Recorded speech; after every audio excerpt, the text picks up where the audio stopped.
So one of the cars that I want to introduce everybody to is just a neat story. It's a neat backstory, but it's also a really great car to share with you because we have a lot of documentation. In fact, I think in Graveyard Cars history, this is probably the most documented car we've ever done. And the people that we're doing it for are the original owners. So this is the husband and wife that bought the car in 1968. It is a 1968 Plymouth GTX 440 Super Commando 4-speed car, which makes it just ultra rare. Paint code S, so it's a yellow car. It's got unusual interior, which I'll show you in a little bit. What I love the most about it is the car is pure and original as the day is long. More importantly even, we have all the documentation like I mentioned. We have the original Monroney sticker. This is the window sticker. So when you guys go now and buy a new car and you walk the Dodge dealership for your Challenger SRT8 Red Eye, you'll see a window sticker in there. That window sticker tells you everything the car is optioned with. All right, it even has an MSRP, manufacturer's suggested retail price, and it's tied with a vehicle identification number. They did the same thing back in the day. It was mandatory. We have that original document. We have the original warranty card, the quality assurance checkpoint cards for like the water leaks, for the paint prep. We have the key codes, the original key codes, sales invoices from the dealerships. We even have the worksheet for it. Again, the most documented car in our history. So I wanted to take a few minutes, go around the car, and show you what it would have been like back in 1968 to walk on the dealership floor and see the Monroney sticker, the window sticker in the car, and match it up to the rest of the car. They're coming to get you, Barbara. Buried deep in the Pacific Northwest, one team in Springfield, Oregon, takes on the impossible, finding dead Mopar muscle and bringing it back from the grave. Award-winning master of Mopar, Mark Warman, his cousin Doug, his daughter Alyssa, his best friend Royal, his painter Will, and the rest of the GYC ghouls are restoring, resurrecting, and recreating some of the fastest, fiercest, and rarest muscle cars on the planet. This is Graveyard Cars. Now, the last time we worked on a 1968 GTX, the gentleman's muscle car, was Mr. Bill Goldberg. That was the time he came in here and he was pushing me around in the office. I don't know if you remember that. Playing tough guy on me. And we don't show it because I don't want the liability of it, but I took care of things my own way that time. So go ahead and roll that back, that's fine. His little car was a 68 GTX 444 speed convertible in QQ1 blue. Gorgeous car. Now, keep in mind, they only made 375 of those cars, so his is a real rare one. His was not, however, fully documented. It was a numbers matching car, and it was a great car. I think it was one of the very first Mopars he's ever owned. There's a long, sordid tale about this car. I bought it, and then somebody approached me. They really wanted the car bad, paid me a good amount of money for it. Fast forward about 2 years after that sale, I heard that the guy was keeping it outside. So I kind of went behind his back and had my wife go buy it out from under him. Funny story there is she pulls up to the stoplight, and she's sitting there idling, and all of a sudden, a family of mice run out the car. So needless to say, it wasn't being kept the way it should be kept. First Mopar ever had, yeah. Means a lot to me. But he didn't have the window sticker. He'd love to have the window sticker. The other thing about his car is his was pretty plain. He wanted that car to have manual steering and manual brakes, and it did. Made it a handful to drive, but of course, if you're Bill Goldberg, what the heck? You got the arms to do it with. This little car is actually loaded. All right, so the first thing I want to do is go over the original Monroney sticker. This is what you call the window sticker. It talked about what the car was, what it came standard with, what the safety standard features were, and what options it had, and how much it cost. So let's just start at the top. We know by looking at this is a factory Chrysler Plymouth window sticker. In the left-hand upper corner, we got Lynch Road Assembly Plant. That's where the car was built at. That's G code. And on the right-hand side, we identify this piece of paper with the car by using the vehicle identification number. After that, we're talking about where was this vehicle shipped to? It was shipped to Monmouth Chrysler Plymouth Inc. in Eatontown, New Jersey, same place that it was sold to. So there is your selling dealer. So the folks that own this car walked into that dealership and saw this setting on Monmouth Chrysler Plymouth's showroom floor or on the car lot.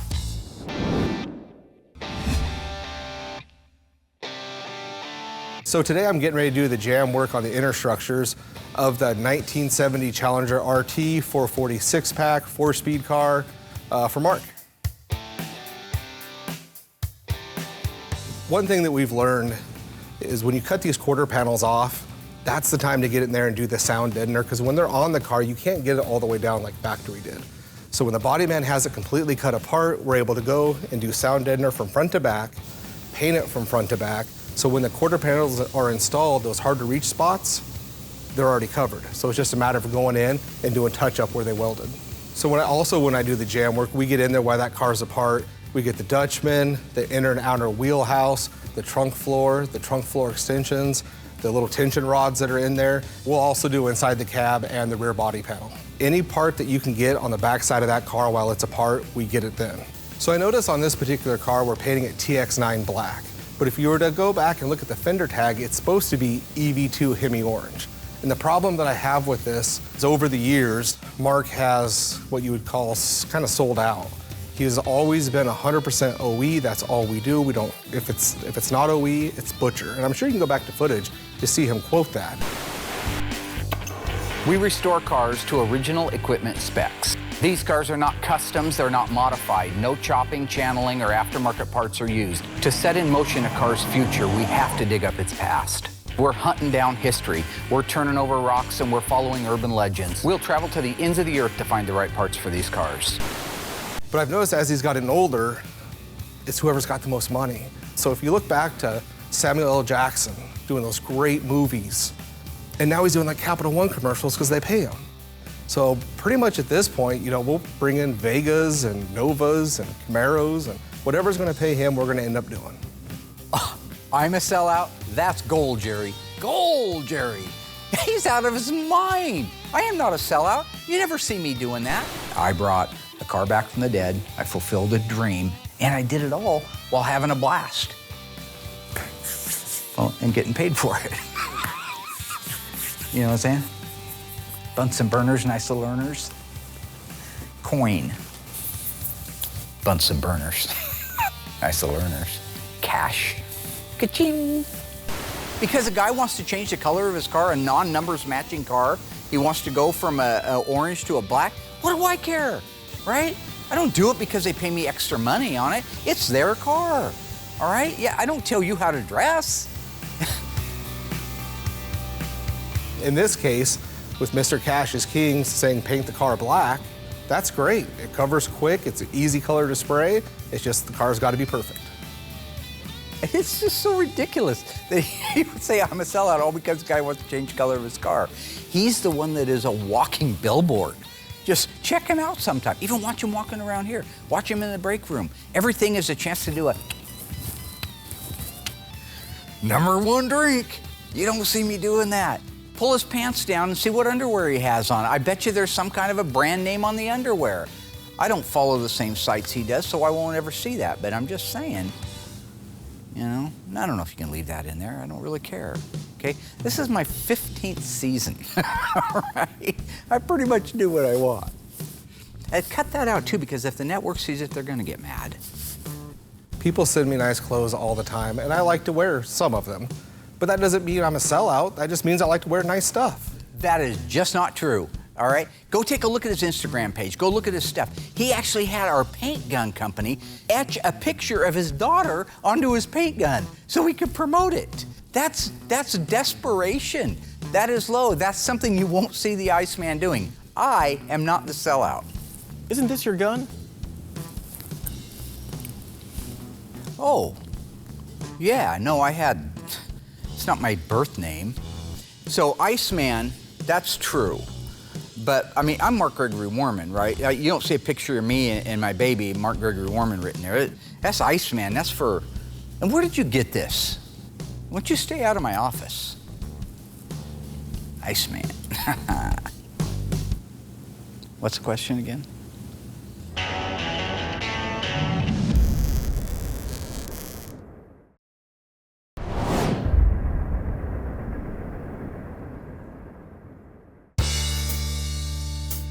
Back to our 1968 GTX. Let's talk about the standard safety features. They're listed over here on the right-hand side. You start at the top and you can go right down through there. Every one of those were standard. You didn't pay any extra for them.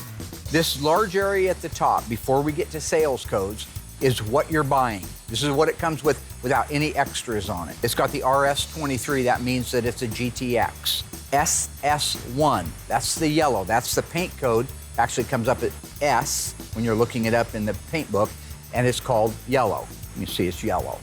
So the S6N, the Sam 6 November, that's the interior trim code, which is really cool on this car. I can't wait to show you.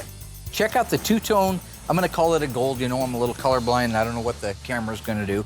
Two-tone gold with these black highlights in it. Absolutely gonna be so stunning when it's done. And you'd think a black interior. You think, oh, yellow car, black out, black stripes, black top, why not a black interior? It's one of the things that caused the guy who bought it brand new almost not to buy the car. And then after he looked at it a couple times, it grew on him. C'est la vie, the rest is history. He's had it for 53 years now.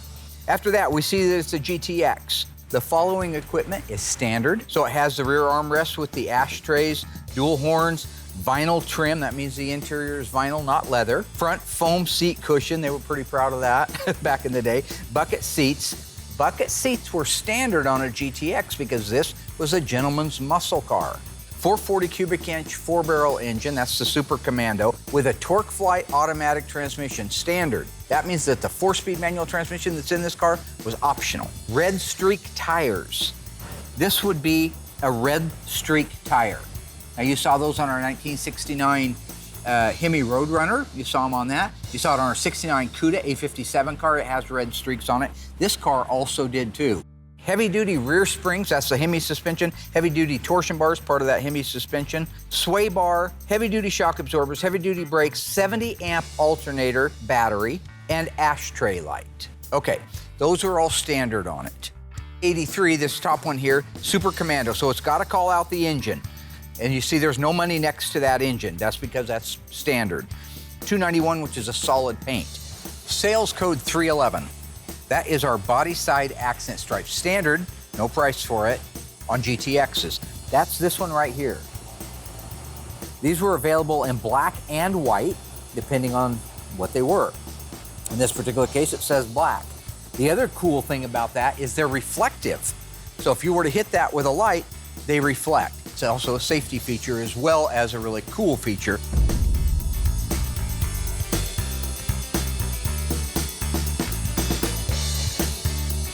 So one of the last things that we do to these cars, especially in the case of the Phoenix Cuda, is the cut and buff. You know, we get it in the booth, walk around the car, look for all the imperfections, and then we'll start by long blocking it with 800. It just gets that little wobble out of it that Mark really drives him crazy. Then after we get the 800 long block done, we'll go to 1200 on a DA, and then we'll go to 2000 and then 3000. And doing the finer grits like that, as long as you're getting all the previous grits out, it just buffs like butter. So we'll get the whole car buffed, wiped down, cleaned up, so when it comes over to assembly, the car looks good and it's ready to be put together.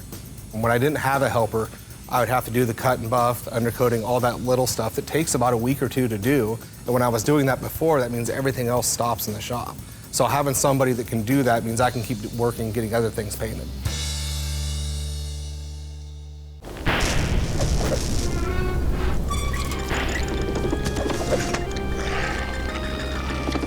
In a very special previous episode of Graveyard Cars, we finished restoring this beautiful 1970 Plymouth Superbird tribute car. We unveiled it at SEMA.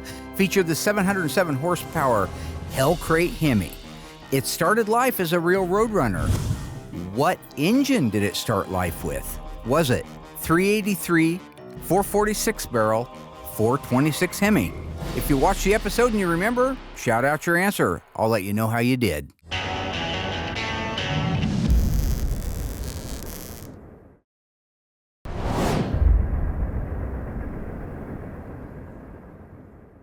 All right, folks, welcome back. How did you do on that one? Our world famous Hellbird, 1970 Plymouth Superbird tribute car.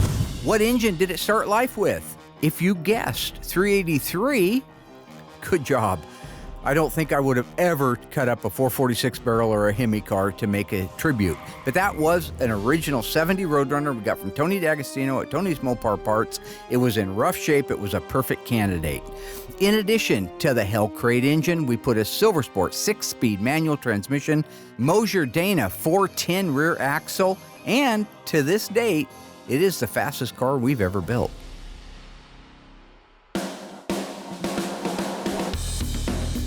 Let's check the codes, the sales codes for the options, and see if they're still on the car. 306, that's our vinyl top in black. All right, if you look next to it, they charge $81.60 if you wanted a black vinyl top. Just to put that into perspective, the material alone today is around $350 for a good vinyl top, and it's about $600 to install it. You can see there's remnants still of our vinyl roof. If you look carefully, it's the original grain pattern too. Doesn't take, Einstein to figure out that this top's been on the car a long time. You can just tell by how weathered it is, how brittle it is. See how that just kind of crushes up? But it matches the 306. But it really sets off the side of the GTX, especially against that yellow. The next one, 393, the 4-speed manual transmission. You see that there's no price there? That's what's weird. If you're sitting at home and you're saying, wow, it's a 4-speed car and that's got to be the rarest in the world. Well, in this particular make and model, GTX 440, the automatic transmission was standard. The 4-speed costs money. In the rest of the world out here, 4-speed cars are worth more money, typically speaking, because they made a lot fewer of them in a given model. In this case, 9,771 4-speed models of the GTX were made in a hardtop with the 440, while only 6,902 automatics, which was standard. But to flip the script even more than that, if something is standard like an automatic transmission, I get it. There shouldn't be any extra charge for the automatic transmission, and there's not on this window sticker, as you'll see. But when it calls out the 4-speed, there's no money charged for that. Yet it's an option. So why was that option free? The 408 Sure Grip differential, that means positive traction, as Marissa Tomei would say, and my cousin Vinny, right? Both tires spin. After that is a AM radio that they charged $61.55 for back in the day. AM radio, you had to pay for it. Today, I don't even know if you can get an AM radio. Rear seat speaker, hallelujah, $14.05. One. See, it's not plural. One speaker in the rear and a little fader knob that you can move from the front to the back. Take a look at that thing. Two things that are interesting. One is, why did they only put one speaker in the back of these cars? You can see they ordered speakers, but you only got one. Notice the direction this speaker goes. The oval goes this way, left to right. You go over to the passenger side, and the opening for the speaker that they don't even offer goes front to rear. It's lengthwise the other direction. And I'm not positive, but I believe the reason for that, you could have had a rear defroster in this car, and the rear defroster blower would have bolted into that position over there. Power steering was not standard even on the gentleman's muscle car. Right here in black and white, 456 sales code was $94.85. There it is. This is your power steering pump. It didn't have to have that. It's an option still. And somebody did click that option. And believe me, if you've ever driven one of these cars with manual steering and power steering, it was worth $100, I promise. Can you turn the wheel all the way to the left for me? All the way to the left. Keep going, yep. All the way, we want to check it. Isn't it all the way? No, it's got a lot further to go. It's almost impossible to steer it with it sitting still, and it took her a little bit to figure that out, but yeah. Whip the wheel this way. Oh, I think that's all my arms can do, though. It's a good thing Goldberg owns this car. And he handled the car well, because that car's a handful. At one moment, he reached out and grabbed the camera lens at 40 miles an hour, which could have killed everybody in the car. Oh, God, please, sweet Jesus. Oh, Mama Chickapee. Oh, Mama Chickapee. So as far as under the hood options go, that's it for this piece of paper. I just want to point out a few other things because it's so original. You have the original 047 radiator, the original Carter AVS carburetor, original valve covers, exhaust manifolds, master cylinder. The original distributor is still in the car. This heater hose is original. The other one has been replaced. 7-blade clutch fan, still in the car. Everything in this car is original.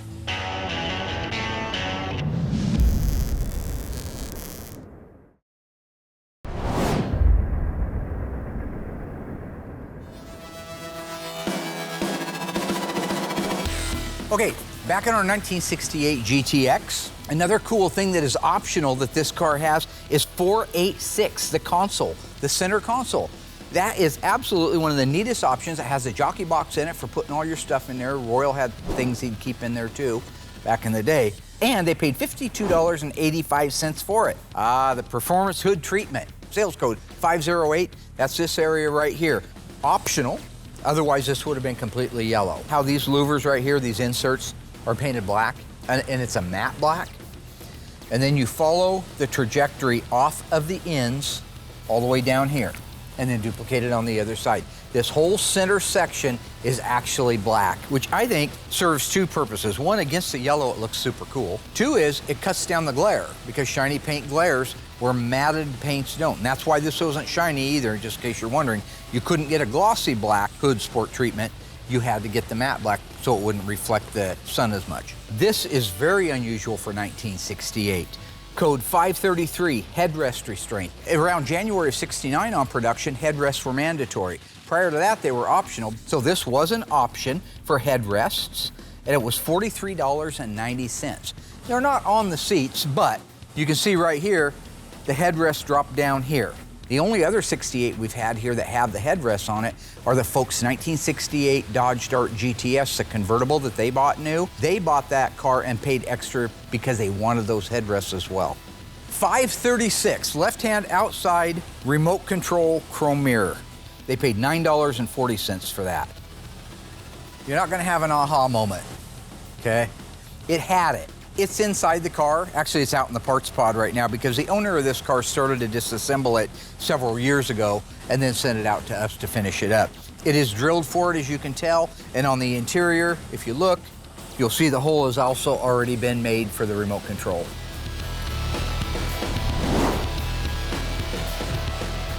I've been working with my son a lot over the years. He's really come along well. I mean, he knows how to take these cars apart already.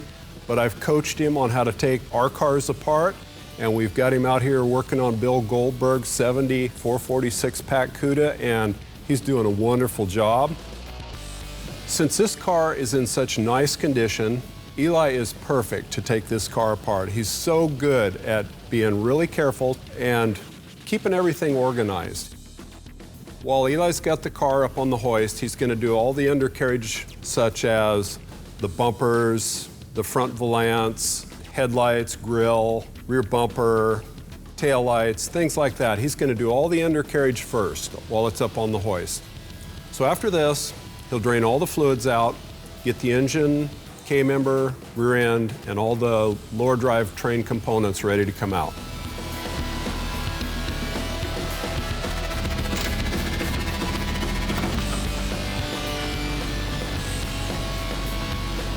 So the last thing is the headliner, and that is the dirtiest part of the job because who knows what's going to be up in there. I mean, mice have been up in there. There's going to be droppings, debris of all sorts, and all kinds of nests and bugs, and it's a filthy job up there. So I'm just glad I'm not doing it.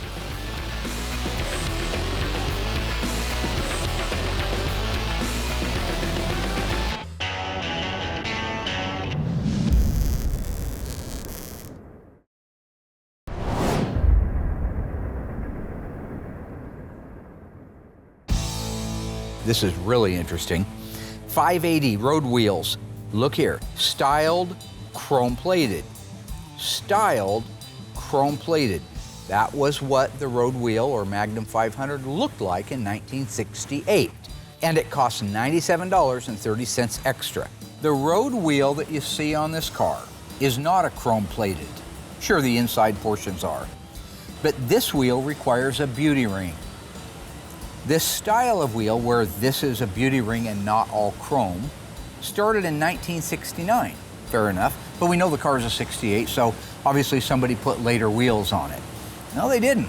We have actual photographs of the car when it was new, when he brought it home from the dealership, the owner of it, and it had these wheels on it. Now, what's really freaky about that is how would you put wheels on it that aren't even out yet? I mean, I know the answer. It's Marty McFly.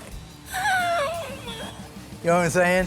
You get in that little DeLorean crap box and you type in August 1st, 1969, first scheduled day of production for Chrysler's cars. Anywho, point being, Marty McFly helped him get these wheels. So that's a neat piece of trivia. Expedite manufacturer certificate, not sure. F7014 Red Streak tires, standard equipment. They called it out here, but you remember up at the top, it said it came with Red Streak tires. They're just calling it out down here on the Monroney sticker. Now, you add all that up, $3,966.95 is how much the car cost. $68 destination charge meant the total for the car was $4,034.95. And so that is the end of the sales code and the validation of our 1968 GTX. You're going to be hard-pressed to find a cooler car with better documentation that's an all-one owner, all right? So with that, I'm going to let Eli start on the disassembly of it.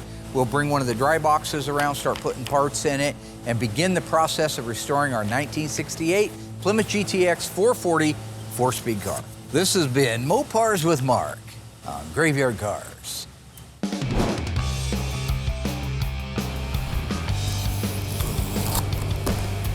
So on Cindy D'Agostino's 1970 Challenger, this is really neat. A few years ago, when Dave Walden was alive, he owns ECS. He's the guy that we would buy all of our label information kits from and some other stuff. He had a conversation with Tony about this car, that we were doing it, and he wanted to order a system from him, an exhaust system from him.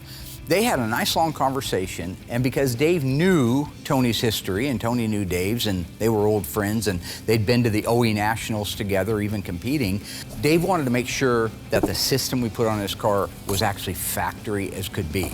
In the case of an E-body, from the factory, the head pipes were welded to the resonators. And then the over-axle pipe and the mufflers and the hangers in the back and the tips, they were all put on after that. It wasn't clamped on like you saw our systems before, which is, it's perfectly fine. If you're working at home, you should do that. If you don't have access to a welder, you definitely should get the clamp-on style resonators. But in this case, Dave wanted to make sure that it was factory. So today we get to install that system, and this will be the first set of weld-on resonators we've ever done.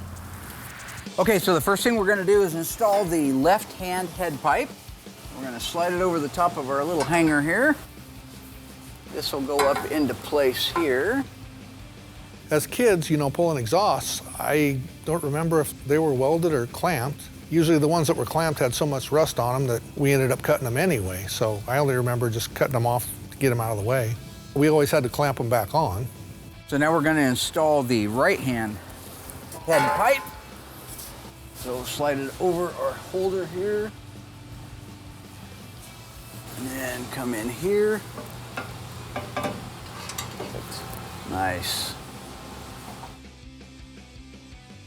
Now putting these resonators on is very crucial. You have the head pipe has to be bolted down into place, and then when you set the resonator up, you have to make sure that it's level to the earth, or it should be, even though the factory was pretty bad at it. We try to get it set exactly where it goes, and the trajectory coming off of it is perfect. Because remember, we're doing this for Philly steak, right?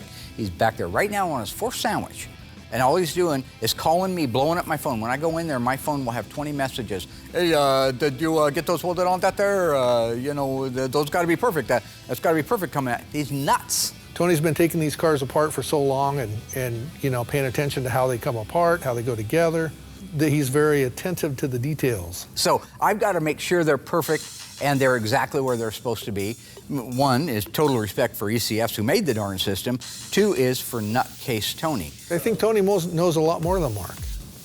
Now, the beautiful thing, Cindy doesn't care. Cindy's never going to look underneath that car and say, wow, that resonator's a little bit crooked. But Tony is, and he's going to live on it. There's a part coming up a little bit later when he visited with us where he goes berserk. I'll share that with you later. But trust me, these have to go on right. Perfect. God, that's beautiful. Look at how they're just identical. Once we have these resonators in place where they go, it's a tack weld process. 1, 2, 3, 4, 1, 2, 3. We just need to make sure that when we take the head pipe back down, that resonator does not move. Because where it's at is where we're going to do a solid weld.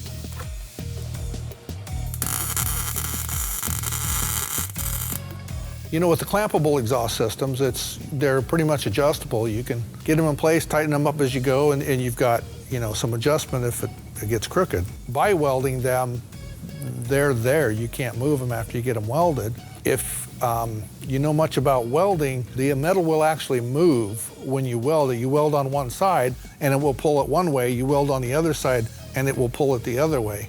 I actually learned that from welding. We were setting cabinets at OSU. And the guy was welding these big metal tube frames that we bolted cabinets to. And he had me hold a level on it, and he would run a bead, and it would go toward the weld he did. Or he would weld it on the other side, and it would go that way. It was the weirdest thing. Welding is an art that I wish I would have learned. I wish I wouldn't have cut that class in school. Once we have them tack welded in place, we take the head pipes with the resonators fixed down to the body men. They are going to clean that area up where it needs welded, and they're going to do a 360-degree weld, a solid weld, so it can't leak. Do as good a weld as you can, probably much better than the factory ever did.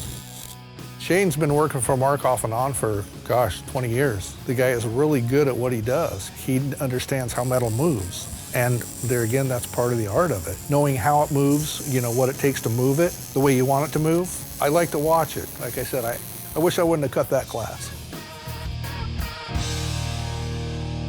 After that, it comes back over and we can install the head pipes.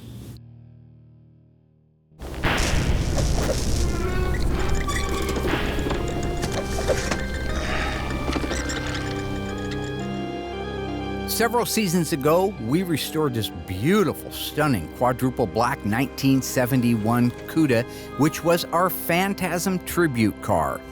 This car was a factory 340 4-speed. True or false? The movie car in the original Phantasm was also a 340 4-speed. If you're a fan of Graveyard Cars and Phantasm, shout out the answer. Stay tuned after the break. I'll let you know how you did.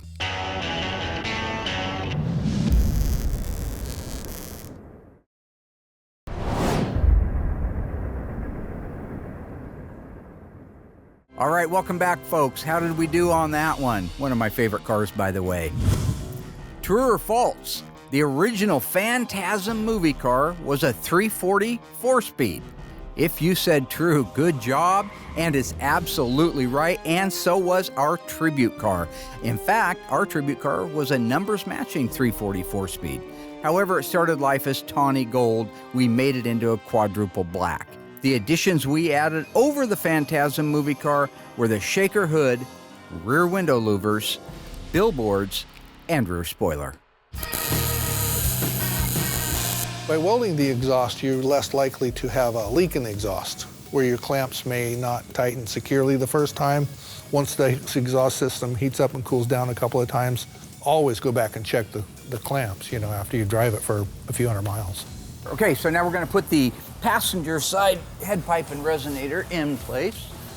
So this will go up here. You ever put a system like this in one of the cars that you've owned? I might do it on my Charger, although my Charger's going to be all butchered up. I'm going to have burnt orange, tuck and roll velvet interior, but that might be kind of fun to do. Once the head pipes are installed, we know the resonators go where they go. We can put the over axle pipes in. See these little rivets right here? This is an ECS design hanger. Those are factory. If you look at an original system, that's what they were made like. That's what it looks like. So now we're going to put the muffler in with the over axle pipe built onto it. Again, it's got the 360 weld on it, just like we had to do on the resonators. But before we do, one thing I want to show you.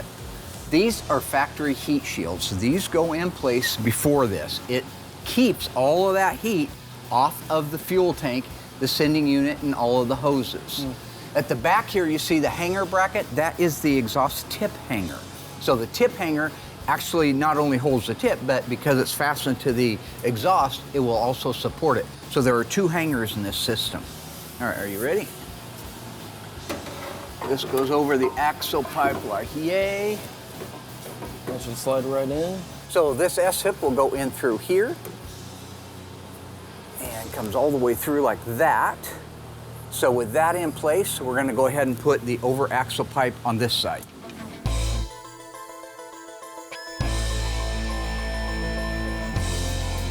To there, beautiful. After the mufflers are set where they need to be set, this is all loose still, we can put the tailpipes on, the bright tips in 42. The Challenger exhaust tips is a dual exhaust tip, meaning it's one tip, but it has two outlets on it. Whereas the CUDA, this is all one piece on a CUDA. These are beautiful reproductions. Who makes these ones? Classic actually makes these. Classic Industries, yep. Wow, yeah, those are pretty Okay, and you have your Q clamp. That goes on there. Oh, we may have to open that up a little bit. So what he's putting on right now is a Q clamp. This is a factory clamp. A lot of the clamps that you buy today are regular muffler clamp. It's just a horseshoe and it has two nuts on it with a saddle. To make it easy on the assembly line guys going down the line, they had to be able to hold it with one hand, the exhaust system, and put the clamp on with the other. So they designed a Q clamp. So when you tighten this nut up, this is anchored on this side, it tightens up and crushes it. It's a one-man job. Doing it right, those are the ones you want to use. Let's go ahead and put the other tip on.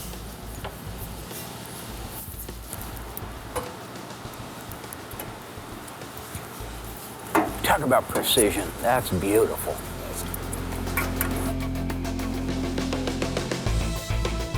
When those are in place and aligned and we have the right trajectory and things are where they're supposed to go, we can walk back through the system and tighten everything down. We just want to make sure we're centered perfectly correct. So how does that feel on the flush side to side? Pretty good. Back here, I think that's it right there if you want to go ahead and tighten that down right there. Okay. Look at these. See this flat spot right here? It's rounded here. And it's flat right here. That's factory. They did that for clearance, road clearance. That's so cool. Love it. Let's snug it just a little bit, not all the way, but enough to keep the pipe from moving. Like a nice tight pipe. I bet you do. No muff too tough. Mufflers.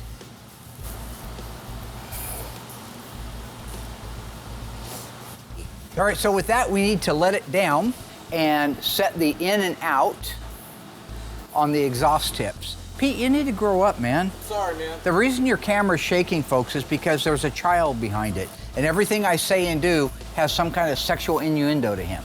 So let's lower this thing down, see if we can stab that pipe in there a little deeper. He's gonna bring the car down to a height where I can see the exhaust tips. We wanna make sure that the exhaust tips reveal past the valance are the same from side to side, and to make sure when you look into them, they're not tipped just a little bit. This is our last chance to make any adjustments. So you can go ahead and lower it down. Okay, let's stop right there. All right. So I like the looks of that. If you want to crawl under there and tighten that down.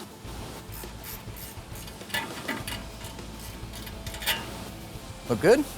Didn't move at all. Nice.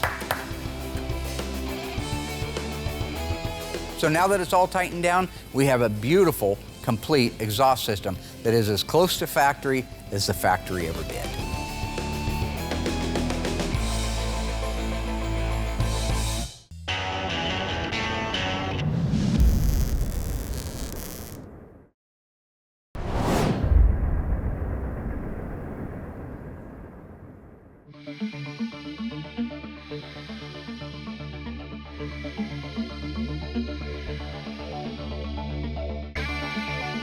This is our 1971 Demon, our 346-pack Mr. Norm's car, which is a great car.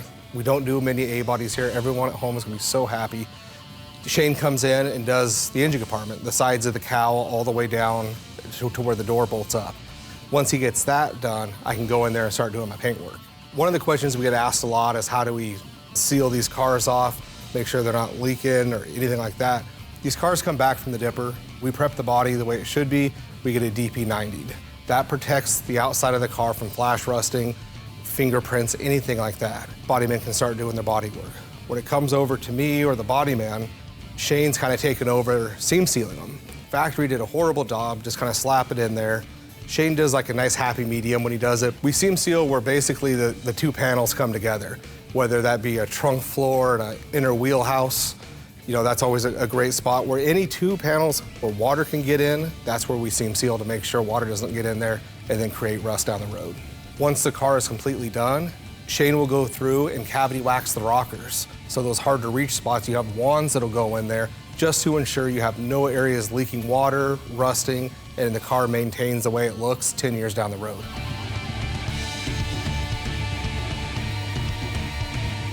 This is an FE5. It's a bright red. It's a gorgeous color. We don't do enough of it, so I'm super excited about that, something different. But the first thing we'll do is we'll seal it. It's finished off in 400. It's a solid color. You don't need to, but it just kind of ensures that you're not gonna have any sand scratches or swelling, any silliness down the road. So I'll seal it completely, let that flash, and then go in there and start applying the single stage.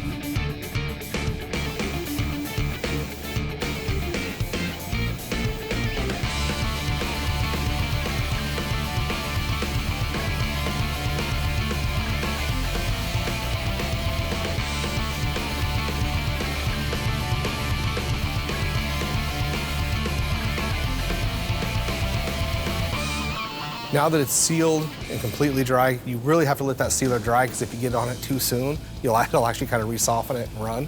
I get the FE5 bright red. It's kind of a transparent color, so you're looking at 4 or 5 coats for coverage, but we get that process done, which is gonna take probably about 2 hours because if you try to get back on it too quick, you'll actually run it on the panels that were, to an apron, to a firewall. So it's 1 coat, let it dry, another coat, just take your time, get 4 or 5 coats on there, and then you're good to go.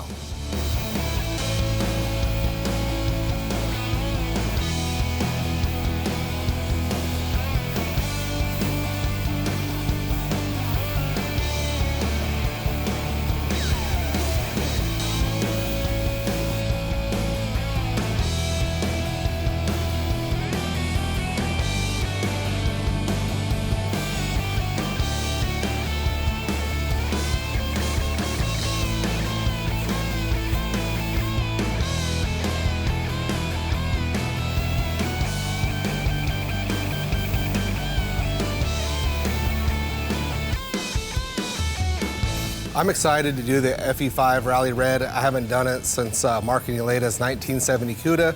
I'm excited to get it done. It's going to come out beautiful.